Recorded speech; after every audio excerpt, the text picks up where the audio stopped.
नमस्ते, माध्यमिक न्यूज में आप सबका स्वागत है। इस वीडियो में हम कक्षा 9 पाठ 1 हल करे एक का 8 नंबर क्वेश्चन निम्न संख्याओं को संख्या रेखा पर अंकित करें।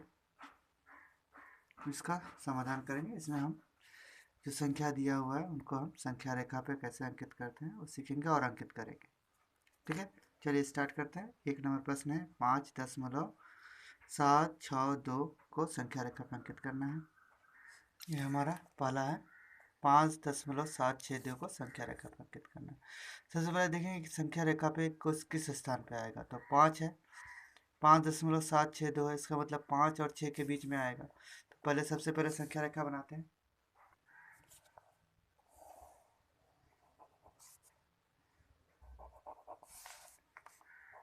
ये हमारा संख्या रेखा बन गया 0 1 2 3 4 5 6।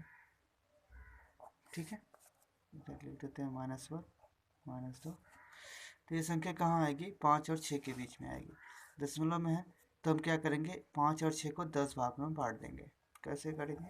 पहले एक इधर और इधर।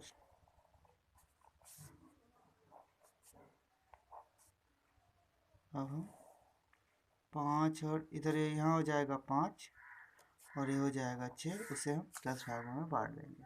जिस विधि से इसको बांटते हैं उसका नाम है, विधि को क्रमवार विवर्धन विधि पद्धति कहते हैं। उसके हिसाब से मतलब इसे जूम करेंगे, इसे 10 भागों में बांट देंगे। 10 भागों में बांटने से फिर क्या हो जाएगा? 5.1, ये हो जाएगा 5.2, 3 4 5 6 7 8 9 हो जाएगा। 10 भागों में बट गया, हो जाएगा 5.3, 5.4, 5.5, 5.6, 5.7, 5.8, 5.9। ये 10 भागों में बढ़ गया। और फिर देखना हमें क्या लाना है, 5.7। 5.7 यहाँ मिला।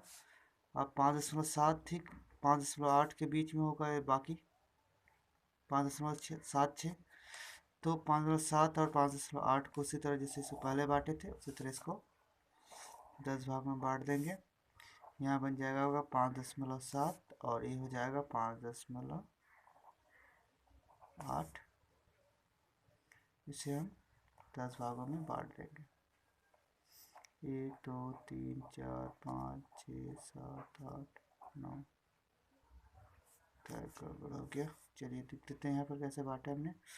7.1 5.72, 5.73, 5.74, ये हो जाएगा 5.75, 5.76, 5.7,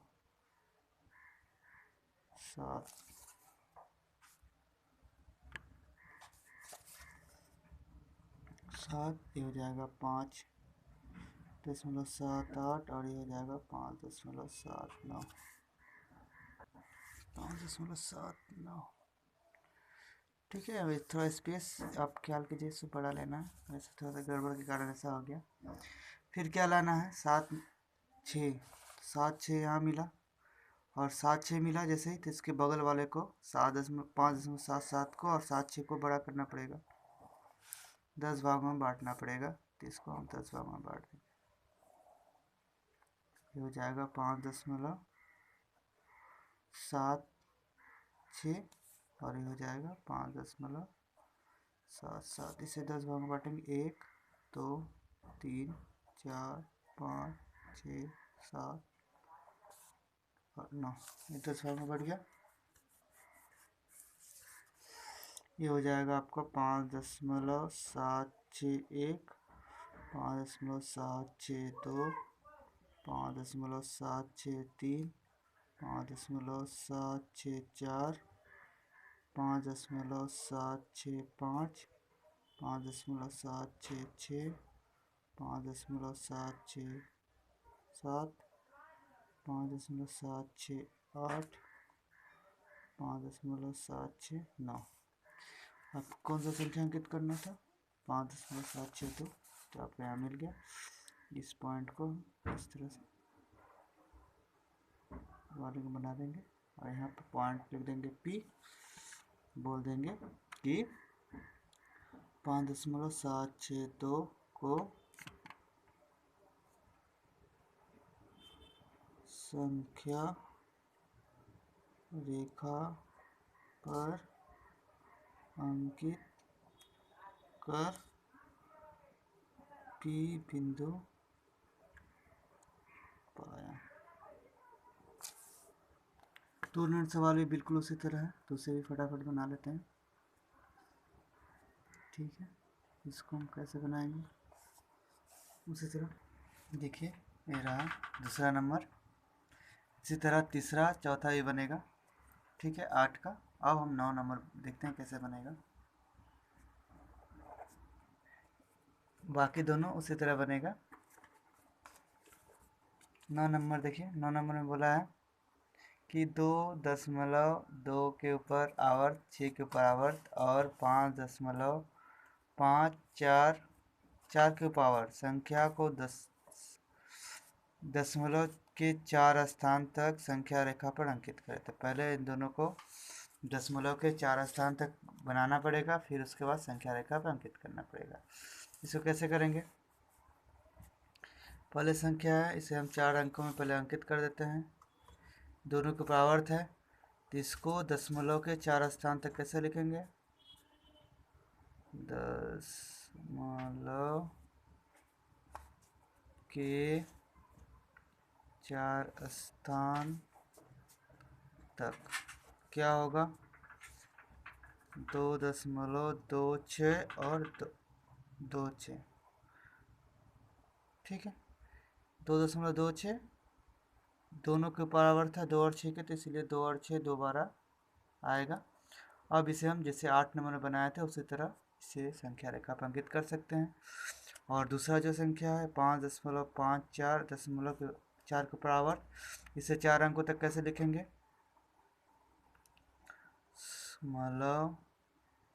दशमलव होगा दशमलव के 4 स्थान तक, इसे भी हम कैसे लिखेंगे? 5.54, 4 के ऊपर आवर्त है तो 4 2 बार लिख देंगे, तो 4 अंक तक हो गया दशमलव के 4 स्थान तक, और इसे संख्या रेखा पर अंकित कर देंगे। तो 9 नंबर का इसी तरह बनेगा। आप लोग बना सकते हैं इसको। फिर 10वां नंबर देखते हैं कौन सा क्वेश्चन। 10 नंबर प्रश्न क्या है? 10 नंबर प्रश्न है 0.2332332333332 डॉट डॉट डॉट और 0.2111211112 के बीच स्थित दो परिमेय संख्या लिखना है। तो आप इन दोनों के बीच में कोई भी एक परिमेय संख्या लिख सकते हैं। दो संख्या क्या क्या है आपका 10 नंबर में? संख्या क्या है? 0.233232323232332 ऐसे संख्या है पहले संख्या। और दूसरी संख्या क्या है? 0.212121212121 दूसरी संख्या है। इन दोनों के बीच में बोला है परिमेय संख्या लिखने के लिए। तब इन दोनों संख्याओं के बीच में कोई भी ऐसी संख्या लिख सकते हैं आवर्त वाला हो या फिर ससीम हो। 0.23 इससे छोटा होगा और इससे बड़ा होगा 2 1 से, तो हम 0.20 ले लेंगे, 2 के बाद 2 बैठा देंगे, तो ये पहला संख्या मिल जाएगा। और दूसरी संख्या ले सकते हैं तो 0.2134 4 के ऊपर आवर्त। हम इसके अलावा हम कोई भी दूसरी संख्या भी ले सकते हैं जो कि आवर्त वाला हो या फिर ससीम हो। ये आपका 2 परिमेय संख्या हो जाएगा।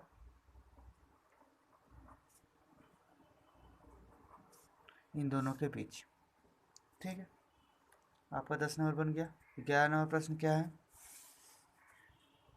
बोला 0.2101 और 0.2222 अथवा 0.2 आवर्त के बीच स्थित दो परिमेय संख्या लिखना है। ये कैसे बनेगा?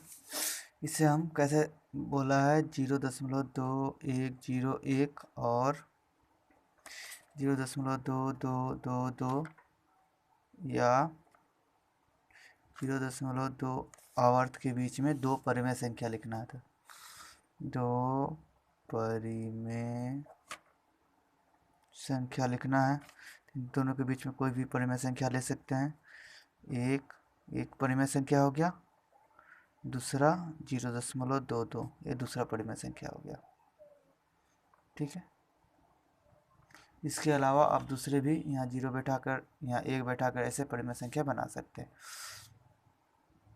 आप इसके अलावा और कोई भी परिमेय संख्या लिख सकते हैं जो 0.210 और 0.22222 यानी कि 2.2 के परावर्त के बीच स्थित हो।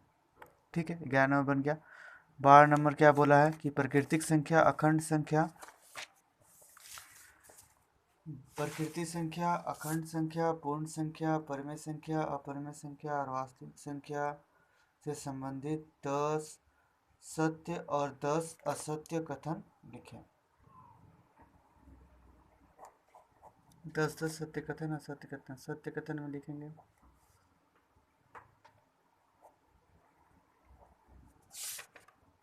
दो परिमेय संख्या का योगफल,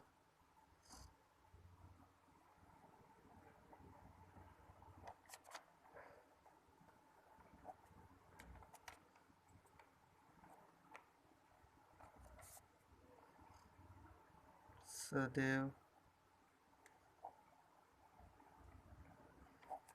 परिमेय होता है। 1 नंबर, 2 नंबर, एक शुद्धतम प्राकृतिक संख्या है। 3 नंबर 2/3 एक परिमेय संख्या है। 4 नंबर √11 एक अपरिमेय संख्या है। 5 नंबर 0.2210213464322 एक अपरिमेय संख्या है। 5 नंबर पूर्ण संख्या ना 101 101 पूर्ण संख्या है। 6 नंबर 0.18 एक परिमेय संख्या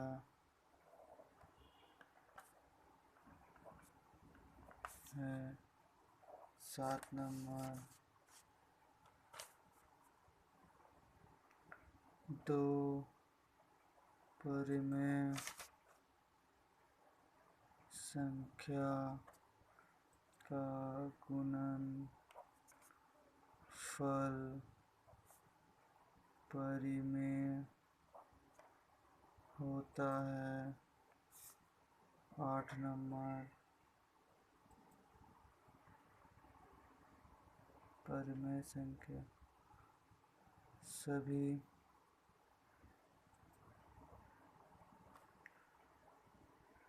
परिमेय और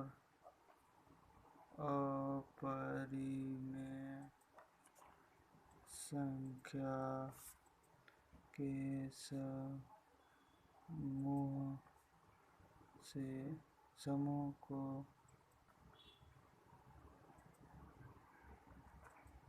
वास्तविक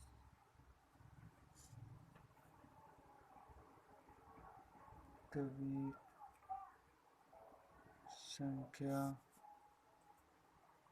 कहते हैं। 9 नंबर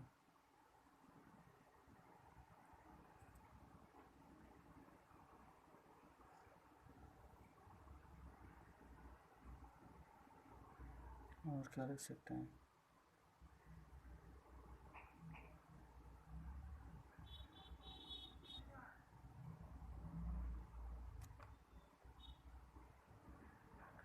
जीरो एक अखंड संख्या है। 10 नंबर और यहाँ पूर्ण संख्या।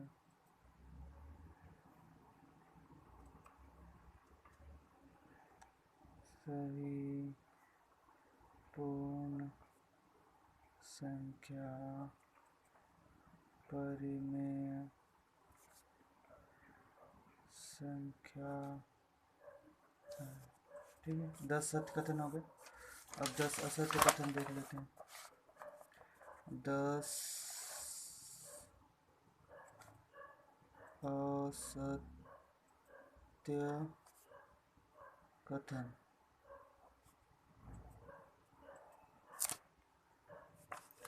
10 असत्य कथन हम कैसे लिखेंगे? जैसे परिमेय प्राकृतिक संख्या के बारे में लिखते हैं कि ये बृहत्तम प्राकृतिक संख्या है। दूसरा अखंड संख्या के बारे में लिखते हैं 0.151 अखंड संख्या है। तीसरा पूर्ण संख्या का भी लिख देते हैं, जैसे परिमेय 0.91 अपरिमेय संख्या है।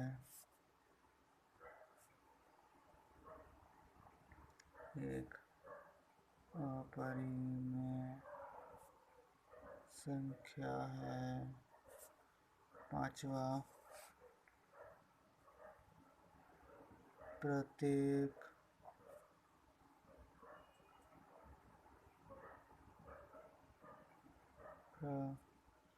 प्राकृतिक संख्या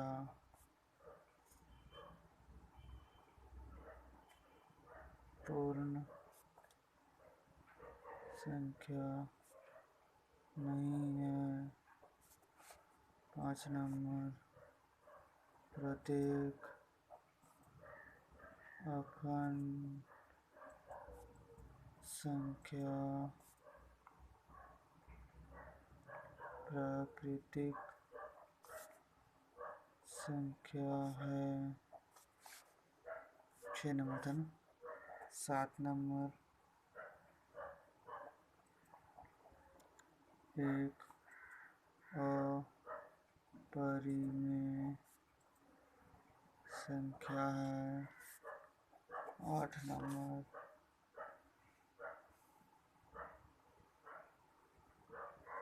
परिमेय संख्या असीम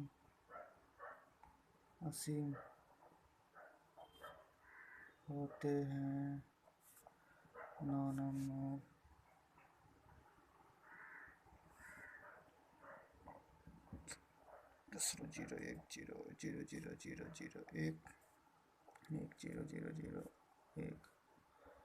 1 परिमेय संख्या है। 10 नंबर और क्या लिखेगा? अच्छा, सभी वास्तविक संख्या परिमेय संख्या है।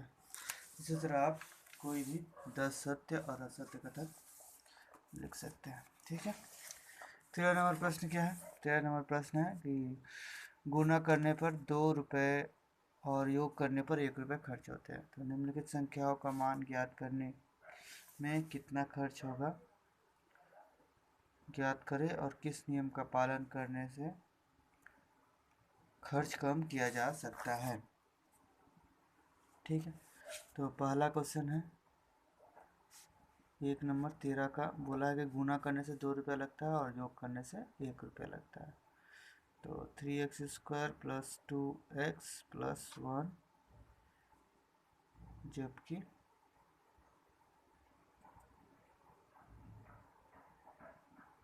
x बराबर कितना है 5।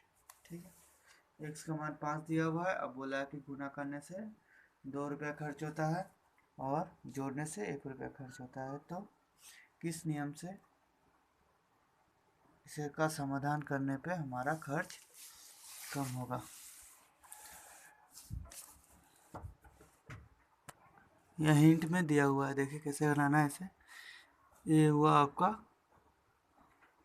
2, यहाँ पर कितने गुना करना जोड़ना है 2 बार, कितने बार गुना करना है 1, इसको अलग अलग करें तो क्या हो जाएगा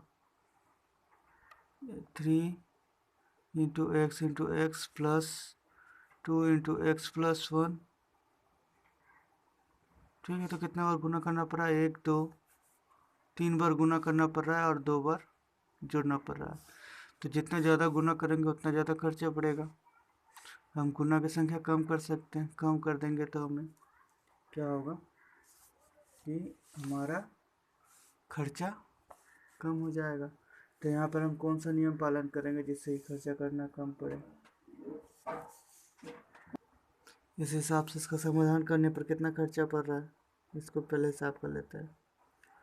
कुल खर्च कितना आएगा, कितना बार गुना करना पड़ रहा है 1 2 3 बार, 3 गुने 2 प्लस कितना बार जोड़ना पड़ रहा है 1 2 बार, मतलब 2 गुना 1।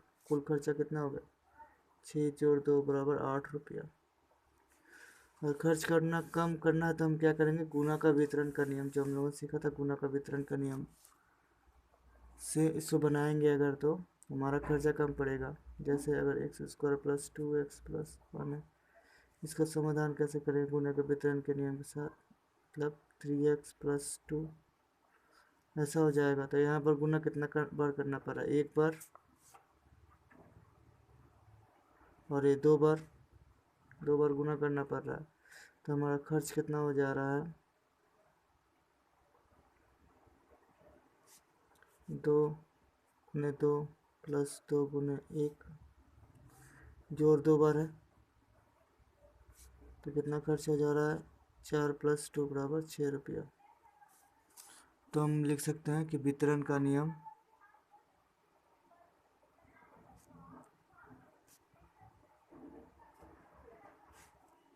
का प्रयोग करने पर खर्च कम लगेगा। ठीक, पहला का हो गया वितरण का नियम। उससे दूसरा का है आपका दूसरा नंबर प्रश्न 2x³ plus 3x² plus 2x plus 3, जहाँ x बराबर बोला है 7। तो इसका समाधान कैसे करेंगे कि कम खर्च लगे? तो पहले 2x को 2x के साथ लिख देंगे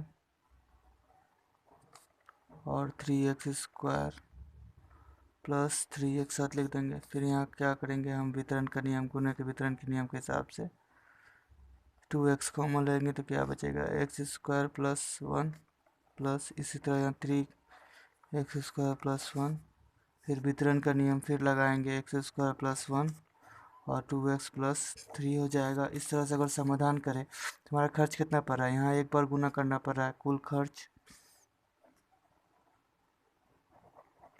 x² मतलब क्या होता है x गुना x, मतलब गुना के लिए खर्च हो रहा है 1 और यहाँ पर 1 खर्च हो रहा है और 2x में गुना करना पड़ रहा है तो खर्च हो रहा है 1, मतलब टोटल गुना कितने करना पड़ रहा है 1 2 और 3, मतलब 3 गुना 2 रुपया। और जोड़ में कितना खर्च हो रहा है 1 1 2, 2 गुना 1, तो कुल खर्च कितना होगा 6 गुना 1 4 गुना।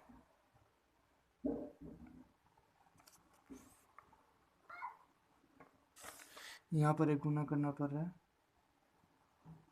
और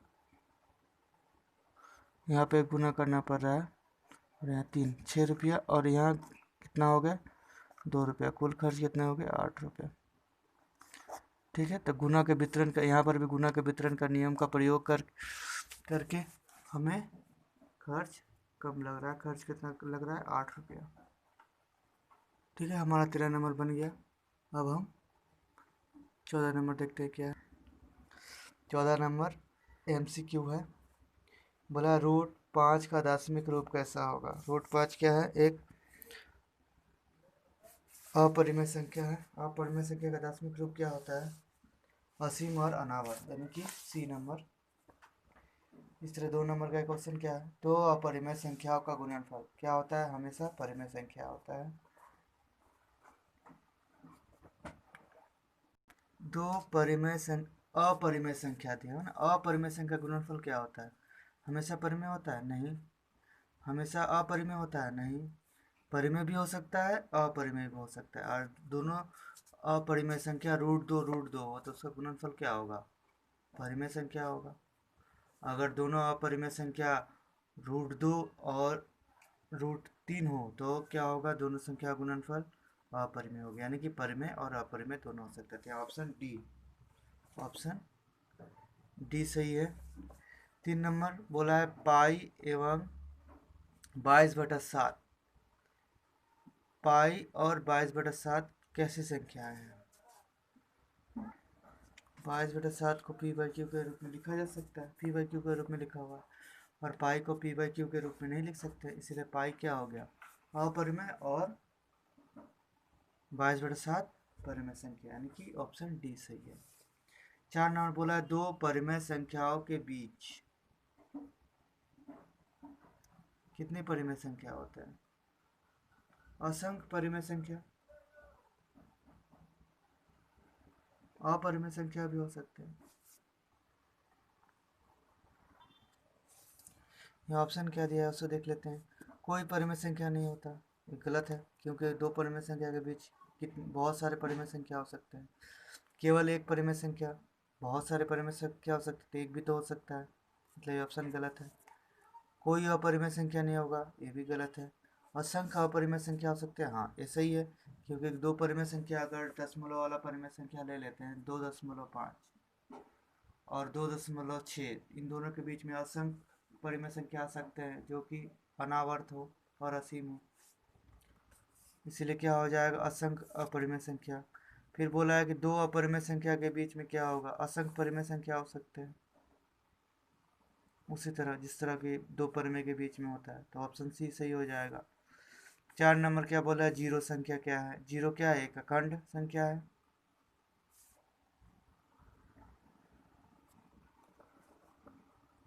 जीरो क्या है, अखंड परिमेय संख्या, ये अपरिमेय संख्या नहीं है, क्या बोलते हैं इसको, परिमेय संख्या, अखंड संख्या, पूर्ण संख्या भी है, परिमेय संख्या भी है, और वास्तविक संख्या, किंतु क्या अपरिमेय संख्या नहीं है। और सर ऑप्शन डी सही होगा, परिमेय संख्या भी है किंतु वास्तविक संख्या, परिमेय संख्या तो वास्तविक संख्या होगा ही, सभी परिमेय संख्या वास्तविक संख्या है, इसलिए ऑप्शन ए गलत है, सी। अखंड संख्या है किंतु पूर्ण संख्या नहीं है, जीरो तो पूर्ण संख्या भी है, क्योंकि पूर्ण संख्या कैसे होता है, पूर्ण संख्या में -1 -2 -3 0 +1 +2 ऐसे आता है, तो मतलब जीरो भी पूर्ण संख्या है, अखंड संख्या भी है, क्योंकि जीरो प्राकृतिक संख्या में मिलाते हैं तो अखंड संख्या बनता है, तो जीरो अखंड संख्या भी है। पूर्ण संख्या है किंतु परिमेय संख्या नहीं है, जीरो परिमेय संख्या नहीं है। जीरो को p/q के रूप में लिखा जा सकता है, क्योंकि उसमें बोला कि परिमेय संख्या की परिभाषा क्या है कि p/q के रूप में लिखा जा सके, और जहाँ p और q क्या हो, एक पूर्ण संख्या हो, और जहाँ q का मान जीरो ना हो। यहाँ तो p का मान जीरो है, यानी कि p/q के रूप में लिखा जा सकता है, यानी कि परिमेय संख्या भी है, यानी कि ऑप्शन डी ही कुल मिला के हमारा सही है। ठीक है, तो हमारा 6 नंबर बन गया। 7 अब आया 15 नंबर संक्षिप्त उत्तर वाले प्रश्न। बोला है कि ऐसी संख्या लिखे जिसमें दो अपरिमेय संख्या का योग एक परिमेय संख्या हो। क्या बोला है 15 का पहला प्रश्न कि ऐसी संख्याएं लिखे जिसमें दो अपरिमेय संख्या का योग क्या हो? परिमेय संख्या। दो अपरिमेय संख्या का योग क्या होना चाहिए? एक परिमेय संख्या। दो अपरिमेय संख्या ले लेते हैं, √5 एक परिमेय संख्या, और इसमें जोड़ना है तो कितना जोड़ेंगे तो परिमेय संख्या आएगा। वहाँ से √5 जोड़ेंगे तो क्या आ जाएगा हमारा? 0। यानी कि ये दोनों क्या हो गए? परिमेय संख्या। ऐसी परिमेय संख्या जिसका योग क्या होगा? एक अपरिमेय संख्या। तो हमारे उत्तर क्या हो जाएंगे? √5 और -√5। इसके अलावा आप दूसरा भी ले सकते हैं, √3, √6, √8, कोई भी परिमेय संख्या, अपरिमेय संख्या ले सकते हैं। एक नंबर बन गया।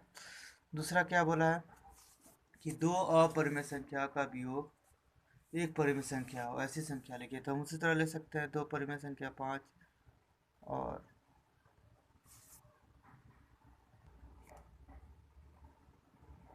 5, ये दोनों परिमेय संख्या है।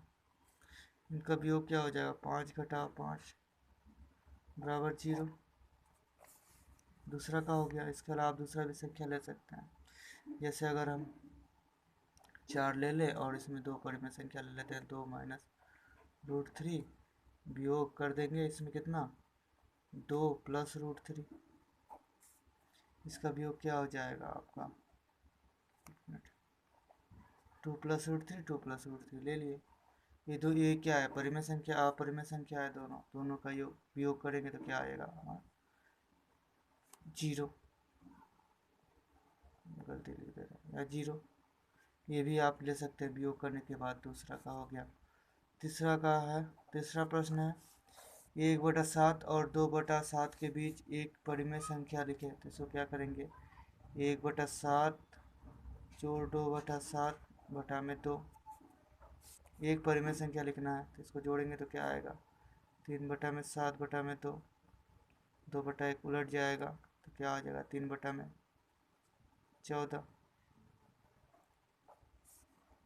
तीसरा नंबर का बन गया, परिमेय संख्या हो जाएगा 3/14। चौथा नंबर प्रश्न क्या है? 1/7 और 2/7 के बीच अपरिमेय संख्या लिखो।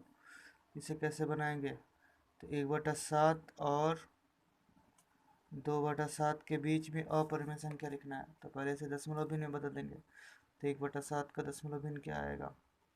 1 को 7 से भाग दे देते हैं, दशमलव लेंगे 0, 1 बच जाएगा 7, 3 दशमलव के लिए 0, 7 चौके 28, बचा कितना? 2 दशमलव के लिए 0, 7 दूनी का 14,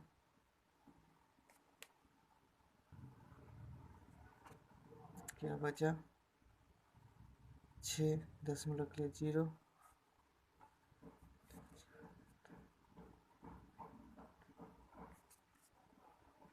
56 बचा 4, फिर दशमलव के लिए 0, फिर कितना आएगा? 5, 35, एक मिनट, यहाँ 35 आया, 35 से घटाएंगे तो 5, फिर दशमलव के लिए 0, ठीक है। फिर 7 7 49 बचा 1, फिर वापस आ गया, मतलब यहाँ से यहाँ तक आ जाएगा। मतलब 1/7 के बराबर क्या हो जाएगा? 0.14285 ठीक। उसी तरह 2/7 को भी बदलेंगे तो क्या आएगा? 2/7 को बदलते हैं, यहीं पे पीछे कर लेते हैं इसको। 2/7 7 को बदलेंगे दशमलव में तो क्या करना पड़ेगा? 2 को 7 से भाग देना पड़ेगा।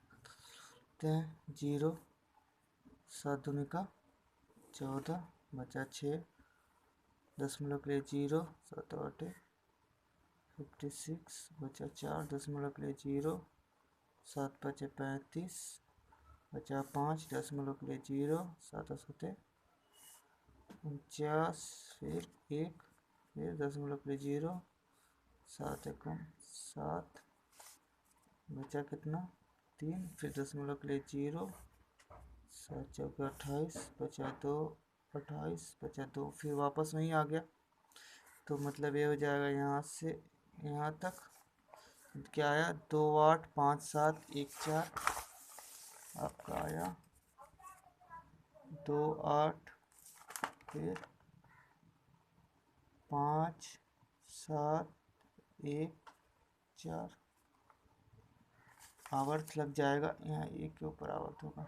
हाँ 1 से 7 तक इन दोनों के बीच में बोला है एक अपरिमेय संख्या लिखना था, हम अपरिमेय संख्या लिख देंगे कोई भी जो इन दोनों के बीच में हो। अनावर्त संख्या असीम जिसका कोई सीमा ना हो, तो कोई भी संख्या ले सकते हैं 0.1 2 8 और 1 4 के बीच में। तो 1 5 ले लेते हैं 1 5 1 4 3 5 4 6 8 9 0 0 1 ऐसी तरह कोई भी अपरिमेय संख्या ले सकते हैं। ठीक है, ये 4 नंबर बन गया। पांचवा प्रश्न क्या है देखते हैं। पांचवा प्रश्न है 0.123 के ऊपर आवर्त संख्या को साधारण भिन्न के रूप में लिखें। जैसे हमने सीखा था कैसे आवर्त संख्या को साधारण भिन्न में लिखते हैं, इसे बना लेते हैं। 5 नंबर 0.123 के ऊपर आवर्त है, तो क्या करेंगे 1 2 3 और क्या होगा 9 और जिस संख्या के बीच में आवर्त नहीं है ऊपर तो 900, तो आपका ये साधारण में बदल गया। और इसमें से ये तो घटाना पड़ेगा ना 12 को घटा देंगे तो क्या आएगा हमारा 1 1 1/900, ये आपका उत्तर आएगा। हमने 12 को नहीं घटाया था, इसमें आवर्त नहीं तो आवर्त को घटाना पड़ेगा आवर्त वाले संख्या से। ठीक है, तो आपका ये पहला पाठ कक्षा 9 हल करे एक सारा सवाल बन गया। चलिए धन्यवाद, अगले वीडियो में मिलते हैं।